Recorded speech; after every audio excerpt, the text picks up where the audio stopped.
Louvado seja nosso Senhor Jesus Cristo, para sempre seja louvado. Irmãos, bom dia a todos. Nesse dia 26 de outubro, 30º domingo do tempo comum, vamos fazer a meditação para esse domingo, esse fim de semana, em Lucas 18, 9 a 14. Não deixe de dar o seu gostei e compartilhar essa reflexão e esse conteúdo com seus amigos. Vamos agora então iniciar a proclamação do Evangelho de nosso Senhor Jesus Cristo, segundo Lucas. Glória a vós, Senhor. Naquele tempo, Jesus contou esta parábola para alguns que confiavam na sua própria justiça e desprezavam os outros. 2 homens subiram ao templo para rezar. Um era fariseu, o outro cobrador de impostos. O fariseu rezava de pé, assim em seu íntimo: Ó Deus, eu te agradeço, porque não sou como os outros homens, ladrões, desonestos, adúlteros, nem como este cobrador de impostos. Eu jejuo 2 vezes por semana e dou o dízimo de toda a minha renda. O cobrador de impostos, porém, ficou à distância. Nem se atrevia a levantar os olhos para o céu, mas batia no peito, dizendo: Meu Deus, tem piedade de mim, que sou pecador. Eu vos digo, este último voltou para casa justificado, o outro não. Pois quem se eleva será humilhado, e quem se humilha será elevado. Palavra da salvação. Glória a vós, Senhor. Caros irmãos, hoje nós temos um exemplo que Jesus nos dá sobre como devemos orar diante de Deus. E aqui ele conta para nós uma história, uma parábola sobre o fariseu e o publicano.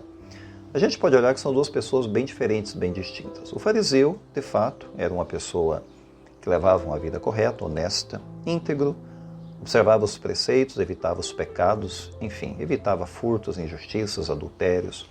A lei dizia para jejuar 1 vez por semana, ele jejuava 2 vezes por semana, inclusive para compensar aqueles que não jejuavam. Ele pagava o dízimo no templo, etc. Em resumo, era uma pessoa extraordinária, uma pessoa quase sem defeitos. Porém, ele se sentia muito envaidecido por ter tantas virtudes assim. Ele também parece ser uma pessoa assim, um pouco orgulhosa, porque ele era provavelmente capaz de desprezar os pecadores, enfim, as pessoas menos perfeitas do que ele ao seu redor. O pequeno pecado dele seria esse. Como a gente percebe na história, né? Ele transparece isso ao jogar o publicano dentro do templo. Bem, já o publicano é uma pessoa bem menos perfeita que o fariseu. A gente não deve se enganar, porque os publicanos aqui não era exatamente um tipo de pessoa humilde ou pessoa bondosa, não seria isso, né? Muito longe de ser uma pessoa com as virtudes de um fariseu. Ele era considerado ladrão, considerado explorador, chacais, sangravam os pobres, muitos deles exploravam os pobres. Os publicanos, infelizmente, tinham vários defeitos. Então, se a gente fosse escolher um lado aqui, ou se a gente fosse tentar simpatizar com um deles, é bem improvável, né? Que a gente poderia simpatizar mais com as virtudes do fariseu do que com o caráter do publicano, que na verdade caráter não tinha, né? Então, para o publicano talvez a gente olhasse e visse, né, as limitações que ele tem, e a gente consideraria que para a vida dele não seria suficiente um mero ato de arrependimento, mas começar de fato a restituir as injustiças praticadas, a devolver dinheiro roubado, etc. Infelizmente, muitos publicanos iam, né, por esse caminho. Portanto, a gente está percebendo que são 2 pessoas bem diferentes dentro do templo. Tem uma pessoa ali bastante virtuosa, o fariseu, e uma bastante pecadora, o publicano. Então, Deus ele pode acumular as pessoas com bens, graças, né, e virtudes. Porém, a oração que vai agradar a Deus é justamente a que esse pobre coitado, esse publicano, sem virtudes, sem graça, sem méritos, vai fazer diante de Deus. Jesus vai colocar em evidência exatamente isso. O fariseu, por um lado, ele coloca-se diante de Deus de uma forma um tanto quanto errônea, vamos dizer assim. Ele vai ao templo carregado de boas obras, com certeza. Ele tem boas obras e virtudes. Mas é como se essas boas obras fizessem a sua justificação. Quase como que para dizer para Deus reconhecer quem Ele era na sua bondade, na sua justiça e nos seus méritos. E não é assim que a gente se coloca diante de Deus na oração. Tá? As boas obras, por mais grandiosas que sejam na nossa vida, as boas obras não nos justificam, mas é sinal de que Deus está nos justificando e nos dando forças para frutificar desse jeito, né? Para realizar boas obras com tanta qualidade dessa forma, como o fariseu fazia. Ou seja, os frutos são sinal de que a árvore está viva. Então, o publicano, no entanto, ele é orgulhoso, é uma pessoa um tanto quanto arrogante.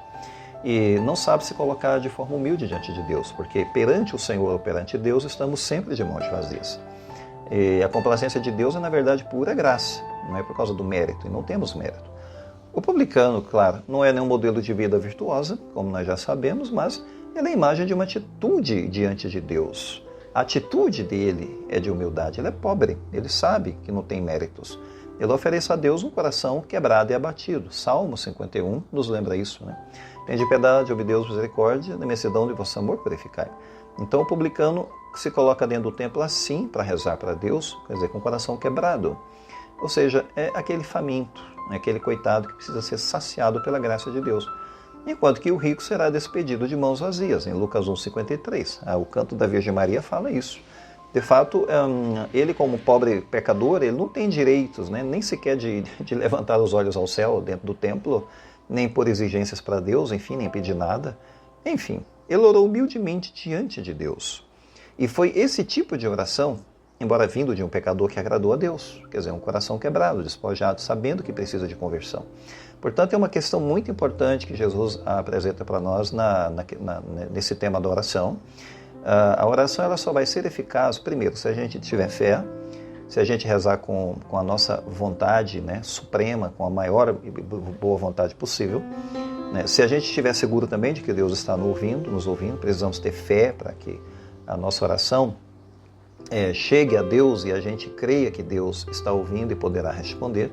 A gente precisa, claro, perseverar na oração, a gente precisa até importunar na oração, né? Sermos perseverantes ao extremo, ou seja, buscarmos o Espírito Santo na nossa vida para nos ajudar a rezar, porque a oração ela vai precisar frequentemente de correções diante de Deus, porque sem a ajuda do Espírito Santo é inútil rezar. A gente poderia pensar naqueles oradores dentro da Bíblia. Moisés foi um grande orador. Conduziu por 40 anos o povo orando, jejuando, pedindo a Deus força e coragem. É desse jeito que tem que ser. Lá no Monte Sinai, recebendo as tábuas da lei, estava em oração e jejum. Enfim, esse homem sim, ele foi conduzido pela graça e o Espírito Santo. Elias no Monte Carmelo, Elias perseguido no deserto, Elias, perseguido por quem queria matá-lo, lá no Monte Carmelo. Então, ele também rezou com perseverança, com força, para Deus ajudá-lo a cumprir a missão. E sem dúvida, Pedro, Pedro ele orou diante de Deus, diante das lutas, das dificuldades da missão, dentro da sua vida, e assim nós temos bons exemplos. Então, várias pessoas orantes na Bíblia, temos esse publicano dentro do templo, um pecador orando diante de Deus, e o fariseu não é um bom exemplo da atitude na oração. Então, portanto, é um exemplo que Jesus traz hoje para nós para corrigir a nossa oração. Vamos pedir a Deus sobre aquilo que temos que melhorar na nossa espiritualidade. Na nossa vida, hoje em dia, apesar da correria, apesar do vai e vem, a gente precisa ter tempos, horas marcadas para meditar, para orar, para rezar, para pedir a Deus sabedoria, para a gente viver a nossa espiritualidade nesse nosso mundo tão vazio e carente, de vida espiritual. Vida material em abundância, vida espiritual pobre. Bem, temos que pensar quais os nossos defeitos, aquilo que a gente precisa melhorar diante de Deus. Peçamos a Deus essa sabedoria. Louvado seja nosso Senhor Jesus Cristo, para sempre seja louvado.